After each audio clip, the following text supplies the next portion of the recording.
time to start your engines and be part of the conversation.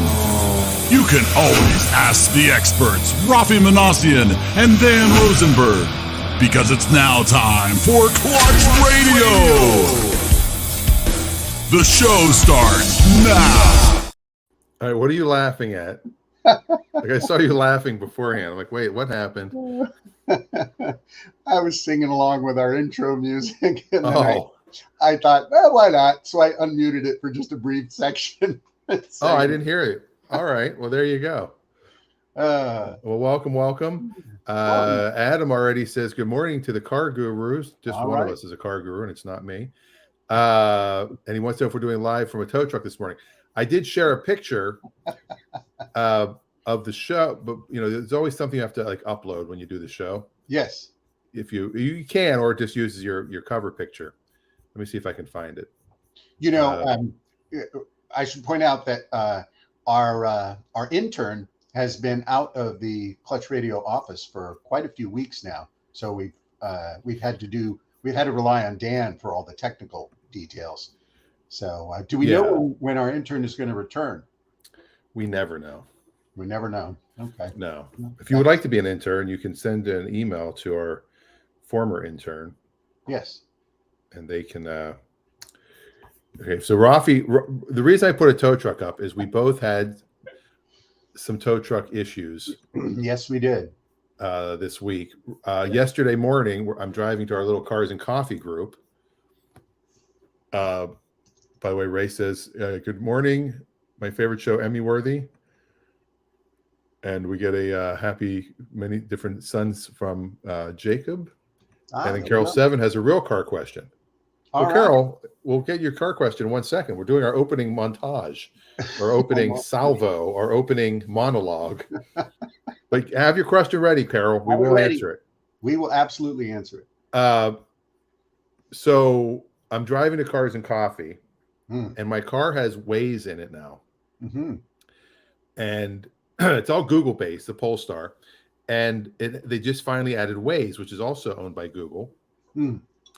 And in the it says it'll send up little alerts, and as I'm driving down one of the local streets, it says car stopped on the side of the road in 0.3 miles, and I'm like, I've never, that's really hyper local. Like usually I see this, I usually use it on the highway. I don't. And you're thinking, what poor schmuck is blocking the highway? Exactly. And I get there, and it's Raffi in his, what year is that? A 63? 69. 69 Lancia, or Lancia, as some people call it. Lancia. You got a Lancia. It's a Lancia. The tow truck. The tow truck wasn't there yet, of course. Right. It was just Raffi with his hood up, and I realized, if I broke down the side of the road, I'm calling Raffi. Yeah. So I pull off to the side. I'm like, well, I don't know what to do. You're already here, and it's your car. So believe it or not, the guy that knows cars can have car trouble. And when I got up in the morning, I said, I'll take the car out, we'll go meet the guys and all that. Started up, no problem, warmed up, pulled it out, checked the tire pressure, did the walk around. Everything's going great.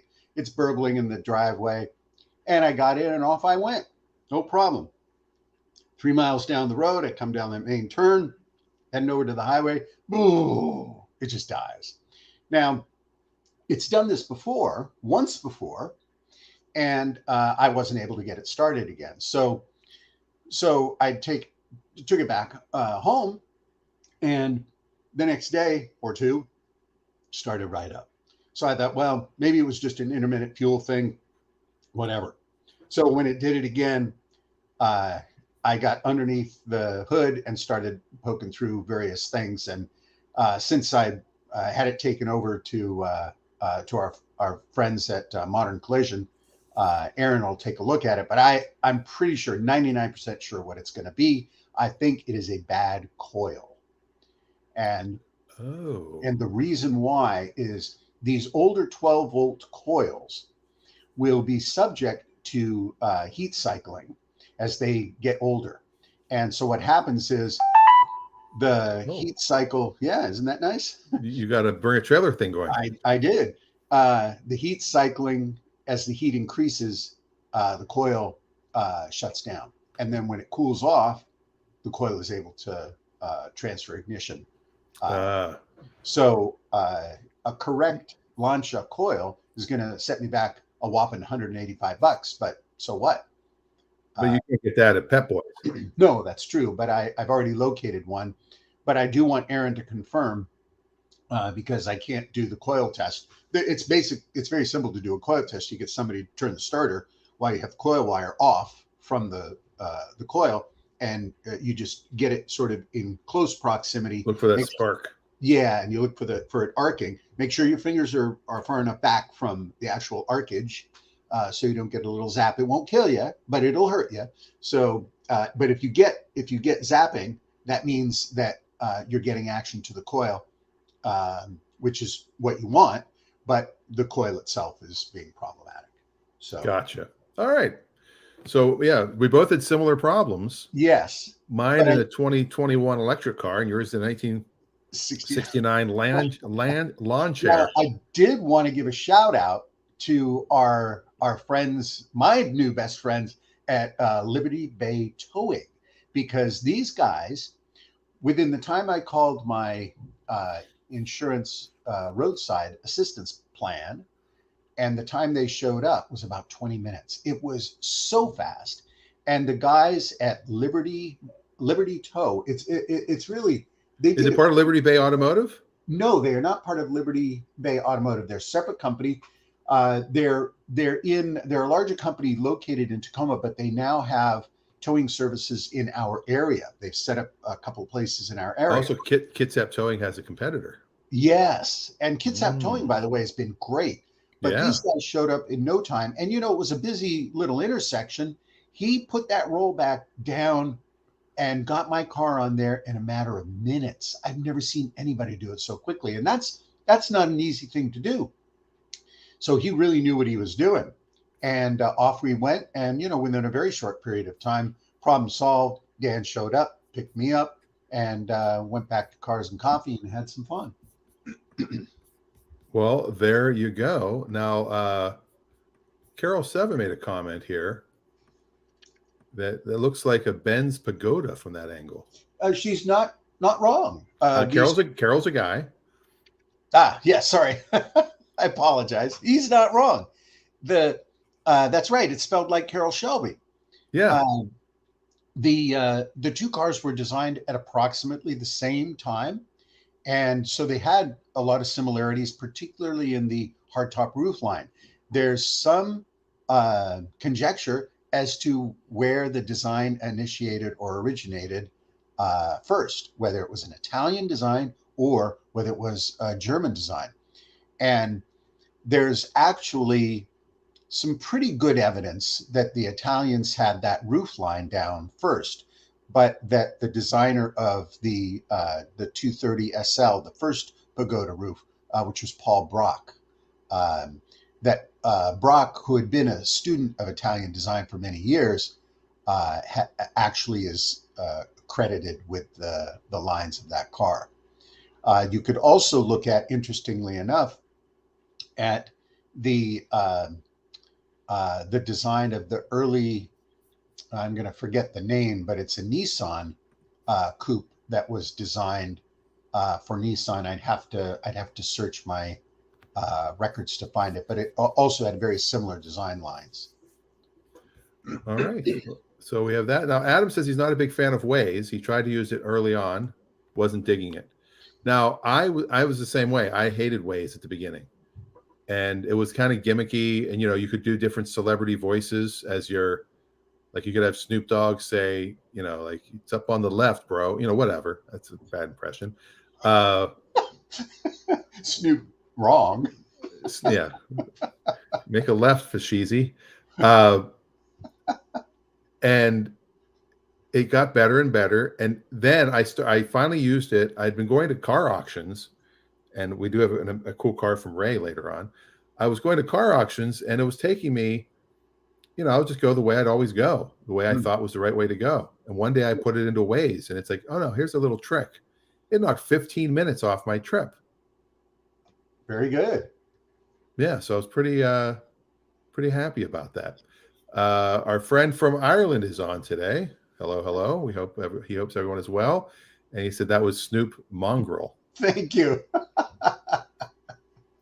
Now Carol has a real car question. All right, let's bring it. Was it about the Benz Pagoda? I hope not. I hope there's an actual question.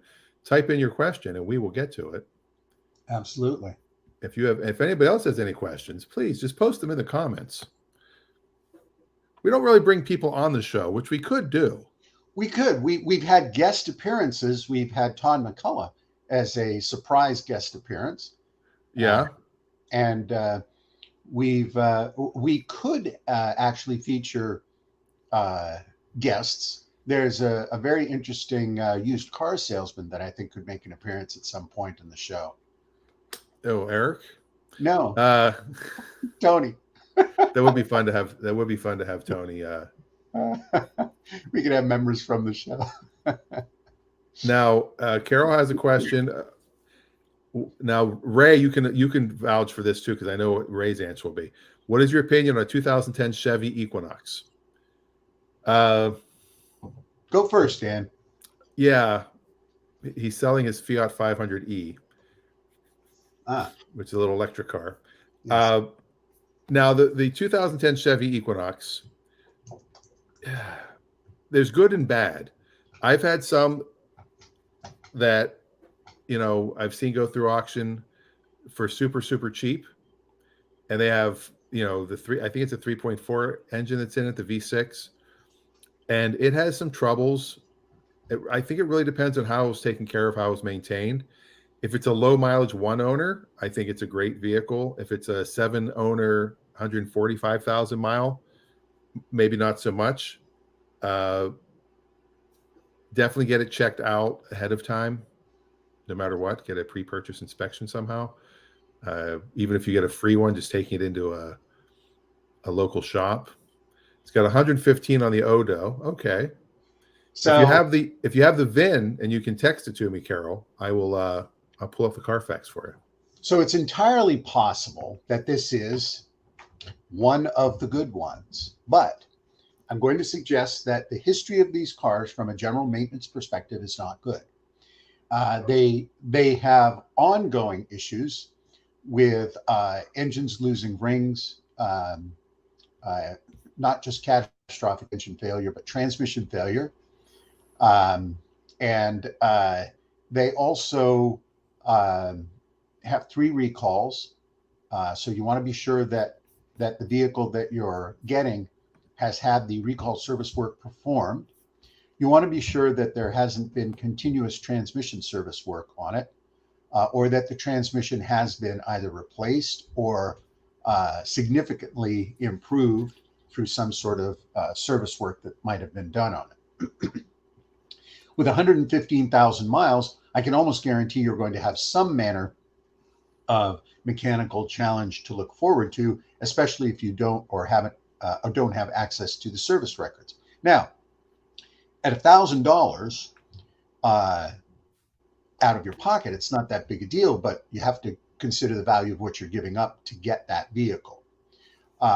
In the SUV class for 2010, the Equinox scored among the worst in terms of drivability, usability, and then the worst for mechanical.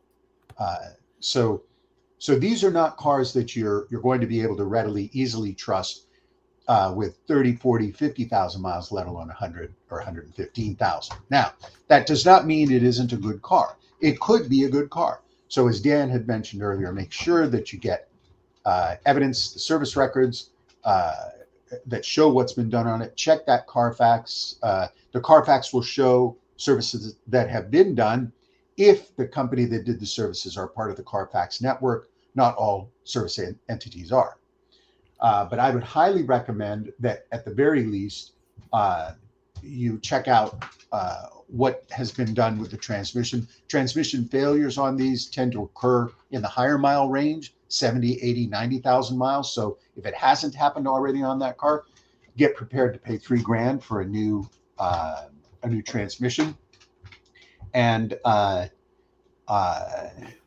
and then Well, the question I would have is, are you getting from a dealer?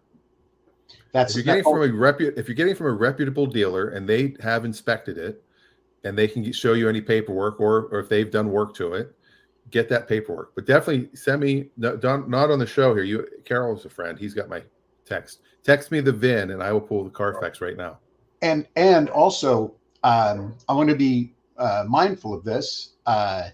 So at the dealer, they will put on new tires. They will check your brakes, and if the brakes need to be done, they will do that. If there's any fuel issues or fuel delivery issues, they will take care of that. They're required as a dealer to make sure that no mission critical things on your vehicle are problematic, because they don't want you to get hurt. But things like the transmission, which can exhibit good operation after they viewed it and gone through their general test, could still be problematic down the road. This is also true of catastrophic engine failure due to the engine losing rings. So those two things alone are some of the ones that continually come up that can cost thousands of dollars. And again, I'm not suggesting that this particular vehicle is potentially going to be one of those cars that has problems, but tires are going to be $1,000. Brakes might be, if you do the pads, that might be another $600-800. So these are not expensive things. It's the $3,000 to $5,000 repairs that you're going to have to be mindful of down the road with. No, Ray says careful. Lots of sketchy dealers out there. I'm one of them. Not me, Ray. The other thing is with recalls, since you're in California, yes, not every state enforces this, but in California, if there are any recalls listed on the Carfax or any recalls that are currently open, all dealers have to complete those recalls before they can sell the car. You cannot sell a car with an open recall in the state of California. Right. So that's a good thing. Yes. And recall service protection is something that dealers actually talk about. If they're all, yeah. Well, maybe I'm not getting a 2010 Chevy Equinox. I don't want to scare you off, Carol, but that is a vehicle specifically that is known for these issues. This is not a mystery. This is not some magical information that only Raffi and Dan know. This is something that's out there. Many people can. He Googled it. You can, if you, and for your own information, if you put in Chevrolet Equinox transmission, engine issues, much will come up that will warn you regarding these items. And compared to, for example, even an older Toyota Highlander, which will cost you maybe a little bit more, but they're not going to throw transmissions. They're not going to give up oil due to poor oil rings. They're just they're going to run forever. Or a Honda CRV. And the other thing too, Carol, is do you need an SUV? This is another conversation that we frequently have with people looking for vehicles, because SUVs are everywhere and they become the dominant vehicle model that are out there. Most people end up buying them, but do you need one? Because keep in mind, you're going to be driving around on bigger wheels and tires, which those tires will be more expensive than sedan tires, bigger brakes, which will be more expensive, and then other things that will potentially be more expensive because you're like fuel consumption, for example. You will spend more in fuel consumption, in fuel costs, than you will with a lighter weight, smaller sedan. And Ray says, "Ugh, never a Chevy Equinox or GMC Terrain. Ugh, double ugh, terrible vehicles." Well, I do see them going through the auction for very, very cheap, and that's probably why this dealer is able to do a trade like that. Now, they might have other vehicles on their lot that they can do something like that with. Yeah, let's be clear. Ray double ugged it, so I think we know what that means.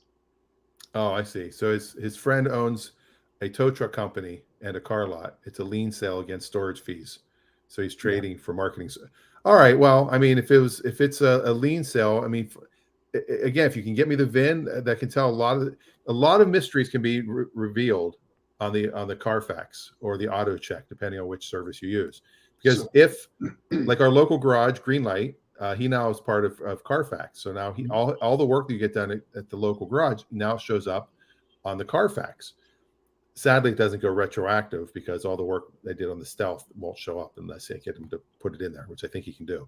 But you see the receipts, so you have those as But you can tell if things. He said, "Let me get that VIN." You can tell things like Raffi was saying, timing chains, timing belts, or has that been done? Yeah. Recall work, has that been done? Brakes, you can kind of see. And when I was flipping cars, I would look at. Carol says, "Thanks for all the info." Well, you're welcome. I mean, thanks for all the content you're giving us. Yeah, this is why we're here. We had nothing to talk about if you wouldn't have said that. The show would have been over already. Yes. Here's the content sheet. There it is. For today. Again, our intern is part of the Writers Guild, so they're on strike. Yeah, we have no writers for this show.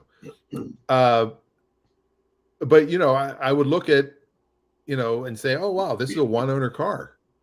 Yeah, it's a super high mile, but it's a one owner car, and they've changed their oil every 3,000 miles, like clockwork. So that car's worth more than the same exact car with 7 owners and the same mileage. That's true. Because you, as we've said many times on this show, you buy the ownership as much as you buy the car. And that's why it's key to keep your records. Whenever you have work done on your vehicle, make sure that that you save your receipts and you keep a little ledger that shows what's been done on the car. So when you go to sell it, you have higher level of confidence to be able to convey to the new buyer, and the buyer has a higher level of confidence to make the purchase. It makes you selling a car a much easier thing to do. Now, one last thing. Your friend that works at the impound yard, there may be a reason why the current owner abandoned the vehicle. And I'm not suggesting that it was abandoned, but that oftentimes is the situation. If somebody is upside down in a car and they cannot make their payment and the vehicle requires significant repair work, it doesn't make financial success for them to continue to feed a dying horse. So they leave it, and then it gets towed, and then it goes to, and then the bank is responsible for it. Now, it will impact that person's credit, of course. If they have a loan. A 2010 might not even have a loan. Right. It's possible. So they could just be done with it. Yeah. Now, Dan's got a good point. Tow and storage fees can quickly become more than the car is worth to retrieve. We've had that situation at Tread. We had a customer buy a car, skip out on the payment. They reversed their ACH or their ACH bounced or whatever, and the car disappeared. Yeah. Well, it showed up at a storage unit, and these storage companies, no offense to these companies, they're a little scammy. They've got a great business model. Yes, because they held the car for 29 days before they even told us they had it. That's right. And we were on the title. And at day 29, they called us. They said, "Yeah, well, we've got this '06 Subaru Outback with 180,000 miles. Yeah. Okay, that's a $1,500 car. Yeah. Well, we charge $100 a day storage. So you're already at $2,900 if you want to come get this car. If not, we're going to do a lien sale." Right. And then they just sell it. Now, if we go pay it, we're stupid because we're not going to pay. We can never get that money back. So to Dan's point, that's what we do. And also, I'm glad Dan jumped in, because Dan is an extremely skilled mechanic, and he of anyone would know exactly what it would take to fix one of these mid 2010. And it's not just a 2010. The Equinox has problems all the way through the manufacturing sequence for that model line. So much so that I think General Motors actually had to do some of the repair work at their costs on some of these vehicles that experienced some of the problems early on in their mileage. Now, Carol Seven says it's a lot to digest. Yeah, there you go. And this is, again, it's another example. And look, Dan and I, we've spent years of our professional energy absorbing all this information and trying to retain it so that we can share it with listeners and viewers such as yourself. Otherwise, for the most part, we just end up boring people at cocktail parties. Yeah, typically. Ray wants us to know that he's driving a police car today. Ooh. It's a 2000 with 100,000 miles. I'll show the pics here. He says it runs like new from the Gig Harbor Police Department. People get out of his way on the freeway and roads. Might be his new daily driver. Well, you know, we've said this before on the show, and I highly recommend for people some of the best maintained automobiles out there are police and fire vehicles. One of the things I always suggest to people when they move into a new city, go to your local fire and police station and ask them who maintains their cars, because nobody is going to give bad work to the police or the fire marshal. So their cars are being repaired. And so they want to make sure their cars are properly maintained. So you can get good information from them. You can also buy a decommissioned police vehicle, much like this one here. It's $2,000. It's not a 2000. It's a 2007 with 100,000 miles. $2,000 he bought this for. And boy, I'll tell you what, people will get out of the way when they see that vehicle, even though it's been decommissioned and the light bar and the markings are off of it. It's that color pattern that strikes fear in the rearview mirror. Yeah. Now, Adam's work vehicle is a 2021 Equinox, and knock one he has. Now, the current ones are not nearly as bad. Correct. They're yeah. And it also, the other thing with you know, it's a big fleet vehicle, and that's, I think, part of the problem was a lot of them were rental cars, and that's why the VIN will be important to see. If it was a rental car, if it was, you know, in a commercial fleet, it might not have been maintained as well as it should have. Some rental cars are very well maintained, yeah. But if somebody got it impounded, chances are they weren't taking care of that car. Yeah. There's no back seats in the car. They took out the cop back seats. Well, you can go to a junkyard and probably find some back seats for that. If it's a no back seat car, it may have been a canine vehicle. Oh. Yeah, because sometimes what they do is they take the back seat out and they'll put a platform in the back that is more grippy for the dog. Yeah, and because the canine police, they don't take people into custody in the back seat with the dog. You can imagine the problem with that. Yeah. Since we're talking to Ray, we might as well go to his car of the week. It's kind of an impressive car. All right. I think. All right. We'll be right back with Ray's car of the week.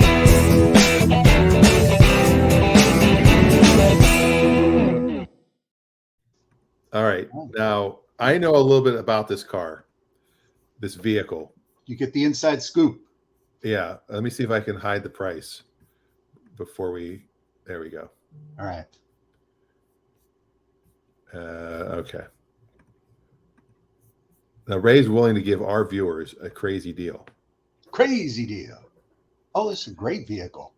All right. So it is gas, not diesel. It's a gas dually. It's a gas dually. Wow.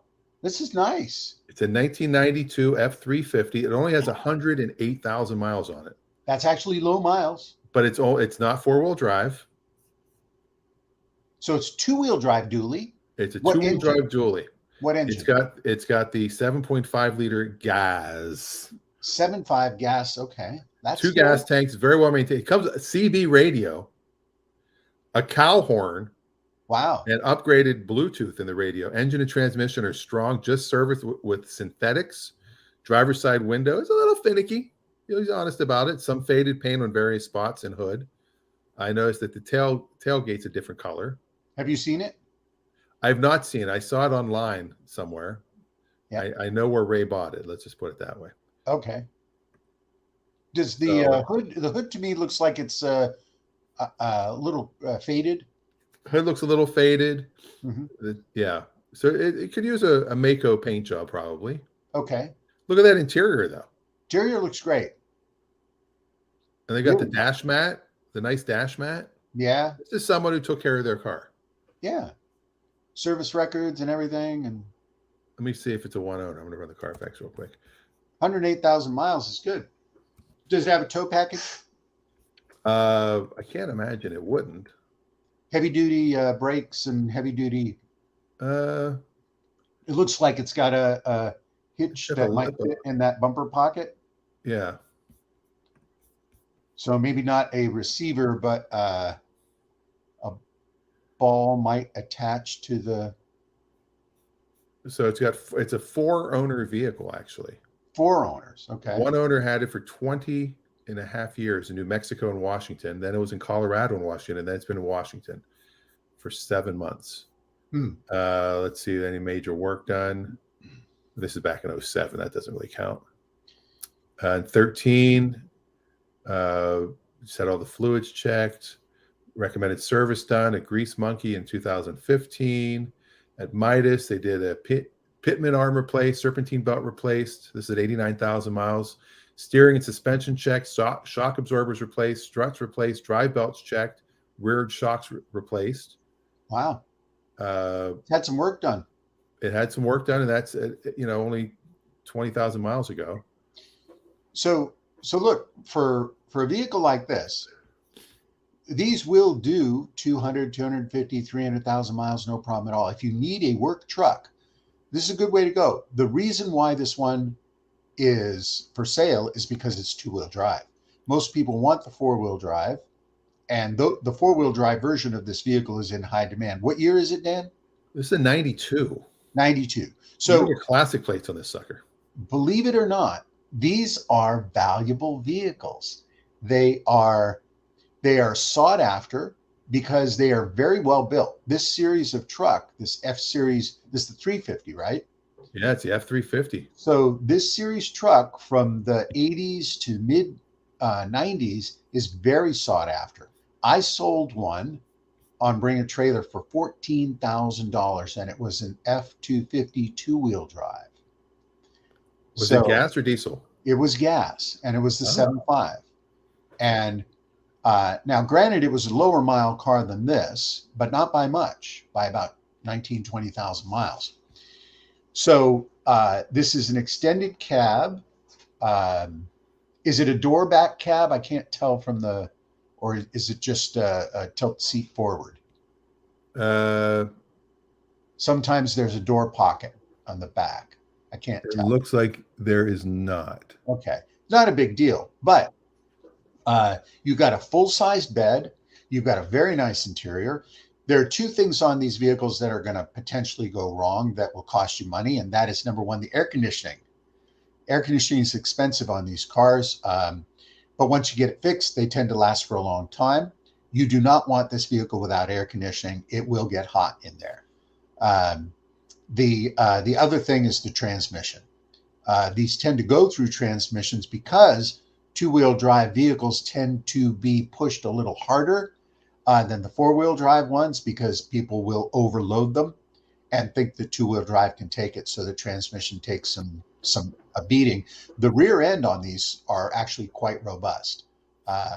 Ford rear ends are sought after for all sorts of high horsepower applications. They're very durable. So those 2 things, if this vehicle's had transmission work, great. If the AC blows cold, great.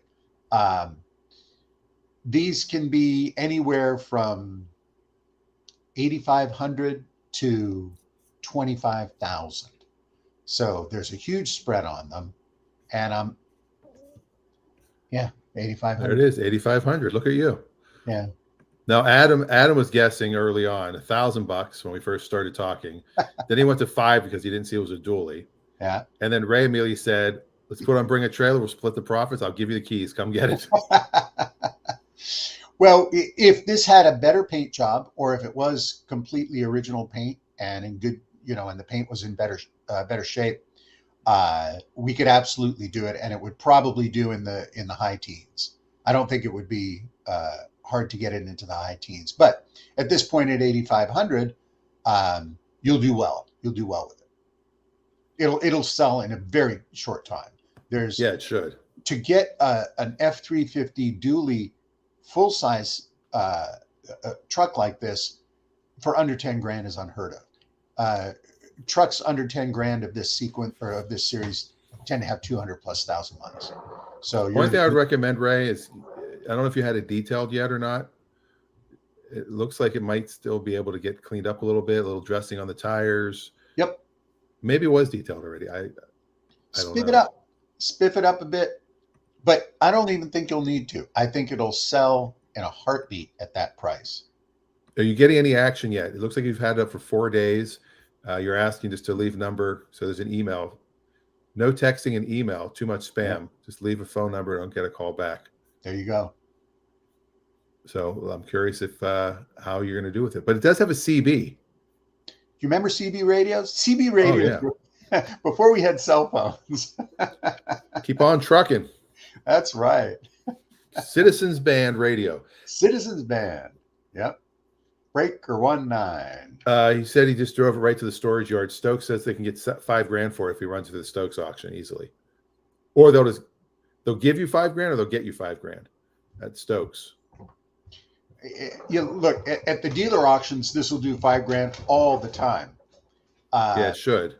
Because a dealer will buy it for $5 grand, then they'll roll it through their fluff and fold, and they might even squirt some color on that tailgate because that wouldn't be very expensive. You'd get Mako; they'll paint your tailgate on a pickup truck for $250.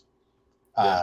And the paint will match pretty darn close to what's on the truck now. And if the hood needs, a cut and polish, or it may just need to clear, I can't tell from the photos, but the hood might polish up nice, at least nice enough to get you a little bit more eyeball on it. It looked also like it had a bed liner, run a little bit of, just freshen it up. And again, Mako will paint a bed liner for you. They're not expensive to have done. But I painted my own bed liner twice, and it was pretty easy.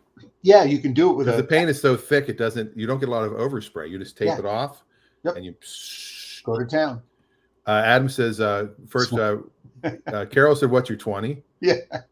I said, "Smoking the band," and then Dan talking about listening to the truckers on long freeway trips. She got a smoky head at milepost 134. Yep. I remember we were going to a wedding. This was back right after like early college years, and no cell phones. This was maybe 91, 92, 93, somewhere in there. And my buddy Eric and I each had CBs that we were, just the ones you plug in your lighter. And we were going somewhere, and I think we had our dates with us or something. And the one girl said something, then a guy, some trucker got on. I was like, "Hey, sexy lady," started talking. She's like, switch channels, get off now. Well, so yeah, I had a CB radio in my car. Keep in mind, this is the 70s. I had a CB radio in my car. My best friend Leonard and Brett, they both had CB radios in their car. And I'm ashamed to admit it, but we used to get in our cars and we would drive around and we would talk to each other on our CB radios while we were driving around. And why not? Yeah, well.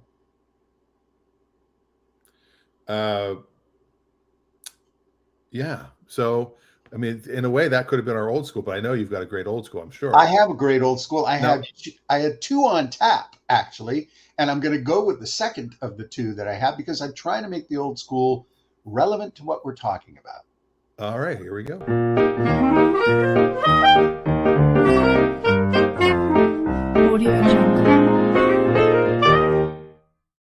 All right, we're going old school today. And in keeping with the theme of the day, Breaker 19, we are going Smokey and the Bandit. Pontiac Trans Am. Now, the Pontiac Trans Am was the sister car to the Chevy Camaro. The Camaro had the Z28 package, which was the performance package for the Camaro line. But Pontiac had the Trans Am for the Trans Am Racing Series. Now, the Trans Am came about, I believe the first edition Trans Am was in 1968-69.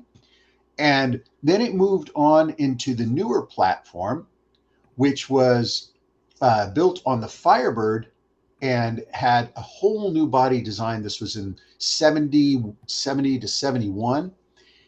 But the real successful Pontiac Trans Am came in the mid 70s, 1977 Pontiac Trans Am, and that was introduced to the public in a major way in the Burt Reynolds and Sally Field movie Smokey and the Bandit. And that is the Bandit Edition, which Pontiac ended up putting out after the success of the show. And it is depending on how you option your Pontiac Trans Am, this is basically Smokey and the Bandit's car. You've got what they refer to as the Screaming Chicken on the hood. Look at that decal. Now, that has to be one of the most impressive hood decals ever put on an automobile. Yeah. It takes up the entire hood. And then you've got the gold stripes in pretty much every single corner you could possibly find on this vehicle. And of course, one of the most important features, the removable T-tops. Now you have basically the advantage of the T-top is you maintain the integral roof structure to the body, so you don't have a convertible. And keep in mind, Pontiac wasn't making convertibles of this body style because convertibles stopped in American production in 1975 to 76 and didn't pick up until the mid 80s. So there's the rear of the Pontiac Trans Am. Again, Trans Am moniker everywhere. You've got the honeycomb wheels. You've got most of the Bandit Edition cars had black interior, but you could get tan vinyl interior. And these were optioned, I believe, with the 6.6 liter engine, which was the 400 or 403. I can't remember. Pontiac and General Motors, they had Olds and Pontiac shared engine blocks, and I believe they were 401s or 403s. Dan Lindquist could probably jump in and help me out with the cubic inch displacement details. Most of these were automatic transmission cars with air conditioning. So were they performance cars? Sure. But the earlier HO 455 Pontiac Trans Am from the early 70s, 72, 73, those are highly sought after today because those are 4-speed manual cars with the higher output performance engines. But if you want a really nice Bandit car, you can find them in very original condition because people bought them and used them moderately, and they tend to hold up pretty well. They're not prone to rust, although they are all steel-bodied cars. The interiors can be expensive to do, so look for one that doesn't have cracked dashboard. That'll be expensive. Things like brakes, tires, general service and maintenance, not going to be complicated. That's one of the earlier ones that Dan is showing using the earlier body style. I think that's a 69, if I'm not mistaken. And again, these are performance cars.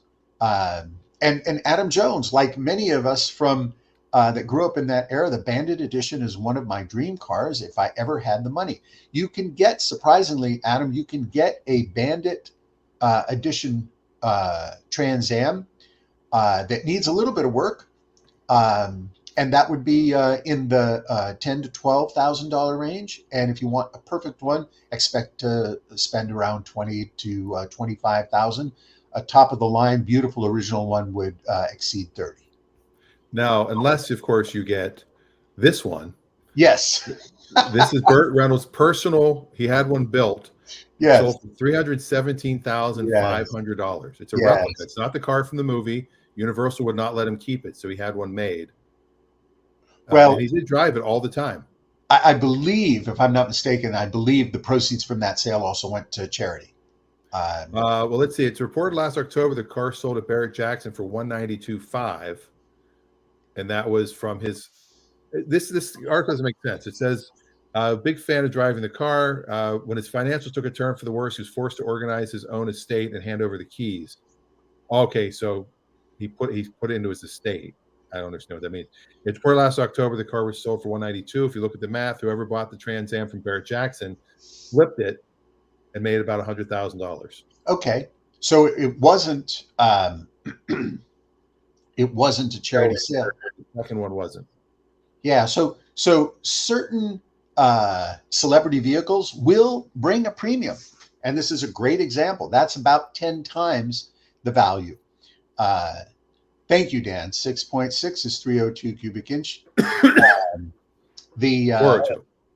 I'm sorry, 402. Thank you, Dan. I got double Dan. Double The, dance. but anyway, that's old school. The Smokey and the Bandit Pontiac Trans Am Bandit Edition. I believe the Bandit Edition also, by the way, speaking to CB radios, came with a CB radio. I believe it did.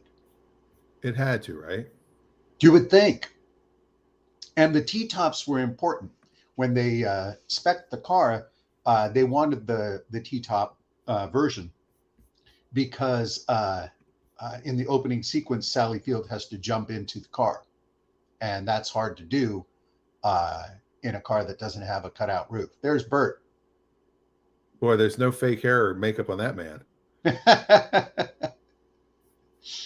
You know, Wow. it's hard to overstate the importance of Burt Reynolds these days, because that guy was everywhere in the Yeah. 70s and early 80s. He was everywhere. And then, of course, nowhere. You know, a lot of these guys, like Richard Petty, for example, the top race car driver in stock car racing.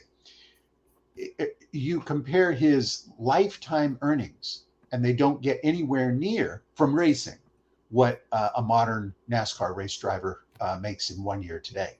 Yeah. So a lot of these older actors, you know, you hear about these $20 million movies that people like Jim Carrey or top actors can claim for movies. Burt Reynolds, I think, if I'm not mistaken, what was he paid for Smokey and the Bandit? Maybe $100,000, $200,000. We can find out. Yeah.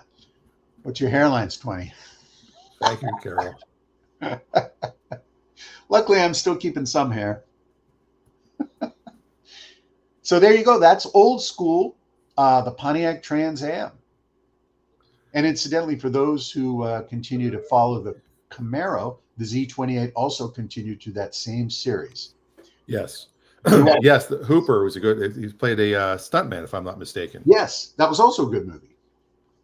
So he was big enough for Smoking the Bandit. He was already big enough. He got paid $1 million. $1 million, which, by the way, the budget was 4.3. Yeah, so He took 25% of the budget.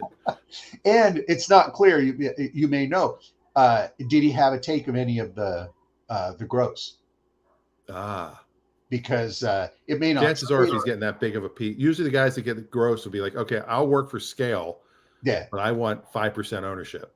yeah, which would have been the key, you know. But even back then, you know, which wasn't that long ago, a lot of actors and even musicians were not looking for the money in the right places because they didn't know any better.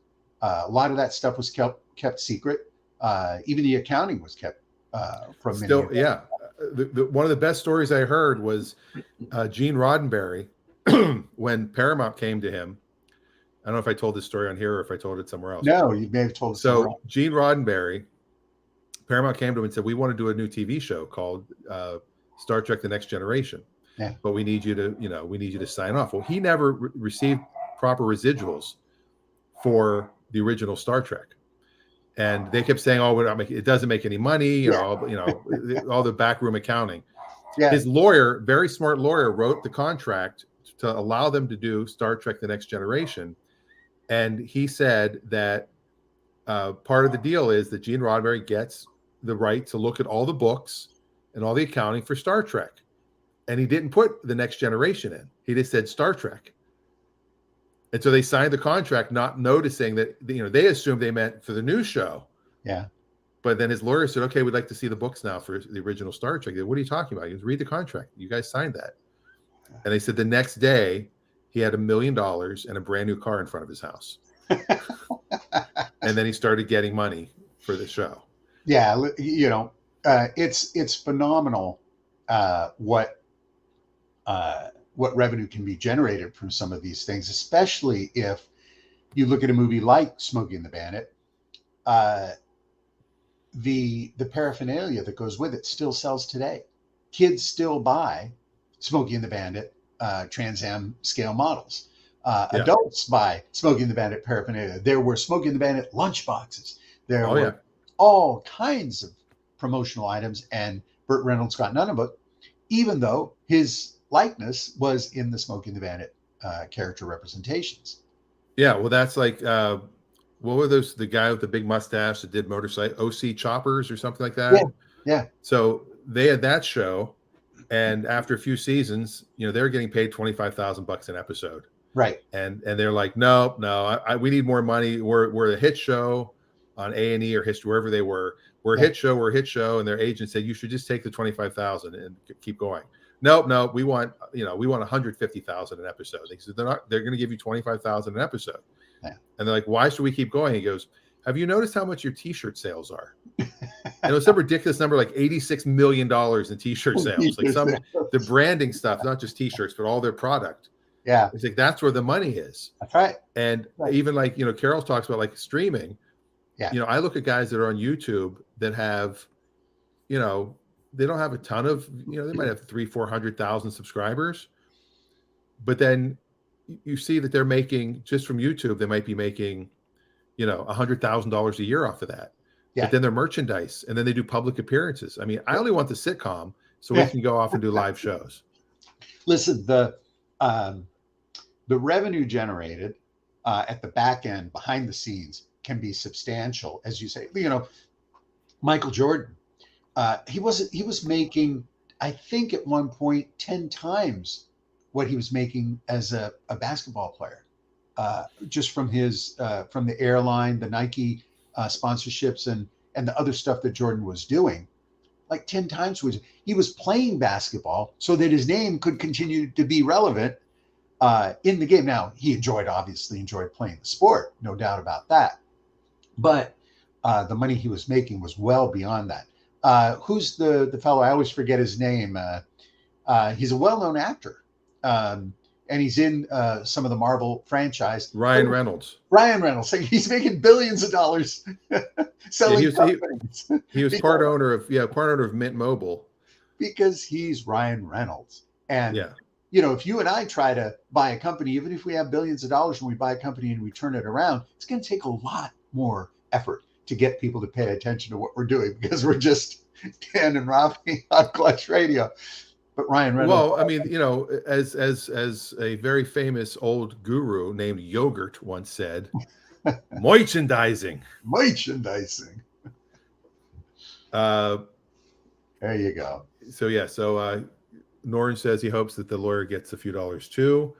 Adam had a good question. Were those Trans Am super fast? They seem very fast in the movies, but I think compared to today's cars, probably not. 0 to 60 was in the 7-second range, and quarter mile times were probably in the 15s. At that time, that was considered good. A high performance sports car might do the quarter mile in the 70s, in the 14s. A Ferrari might get a little bit faster than that during that period. Remember, this was an era where cars were still heavily smogged and horsepower ratings were down. What you did with a Pontiac Trans Am, if you got one, is the first thing you would do is you would breathe on that engine, and you could get it to pull 350 to 385 horsepower with the technology of the time back then. Today, you would just take the motor out of that vehicle and put in a 500 horsepower crate motor, and then you'd have a solid 13-second, maybe even a 12-second car for a quarter mile, and you'd get to 60 in sub 6 seconds, maybe 5.5, 5.4, which would make it competitive with contemporary Volvo sedans. Just this morning, I read in the newspaper about a 19-year-old man who decided he was going to take his 2016 BMW M3 on I-5 in the Portland area. Police finally were able to radio ahead and form a block to catch him after clocking him at 176 miles an hour. Wow. Yeah, he was flying. Now, that's 3 times the speed limit. So the officers on hand said they'd never seen anything track at that speed. They thought, at first he thought it was a mistake. He said at one point he was going 183 miles an hour. And, it's a fast car, no doubt. Obviously a modified M3, because a standard M3 from the factory would probably be about 150. So it was clearly a modified car. And what he was doing was probably just out there testing the thing. But if you're going to be that ridiculous, goodness gracious, rent a track, a big Yeah. race track, and get out there and do that kind of thing with proper supervision, with proper safety equipment. Put on a helmet, make sure your car has roll cage construction built into it, and go as fast as you want. But don't do it on public highways, because at 3 times the speed, at 175 miles an hour, you're approaching a car doing 60 miles an hour. The heading is over 100 miles an hour. That's like hitting something standing still at 100 miles an hour. So if you wouldn't get killed, someone else would get killed. So please don't do that. But just astonishing that a road car today can do 175 miles an hour. Well, there you go. We can hit gas. We haven't done that in a while. Let's do it. We'll end the day with some gas. Some gas. How much is gas where you live? All right. So AAA gas prices, that's the source we always use. Yep. Go by the states. Yep. What do you think the national average is today? National average, I'll put my money on 339. 354. Ooh, it's going up. Wow. But it's actually dropping, which is weird. It says it's on its way down, but it's at 354. Wow. And we're not even in the summer yet. The post Memorial Day gas prices, that's the big hike. So they probably artificially dropped it so that when they hike it up, it doesn't feel like it's that big a hike. But it's going to look, gas around here is 4.25, 430, 450. Which I loved the other day, the diesel, it equalized. We saw parity with exciting. diesel. What do you think the lowest in the country is? Well, if the national average is 354, ending the day with some depressing news. Yes, indeed, Adam. Sorry about that. I'll go with the lowest at 319. 298. Wow. It's sub $3 in one state only, though. 298. That's got to be Mississippi. It is. Yeah, that's got to be. So SSI PPI. IPPI. That's right. Now 298. That's fabulous. Now, what's astonishing about that? That's sub $3, which is, it's been a long time since we've seen that. Certainly back to COVID times, but at under $3, that is half what it is currently in Los Angeles.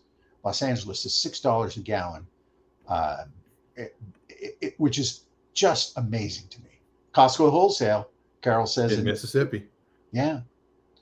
Yep. It may go $5 here in our area this summer. It might. It certainly could. Yeah.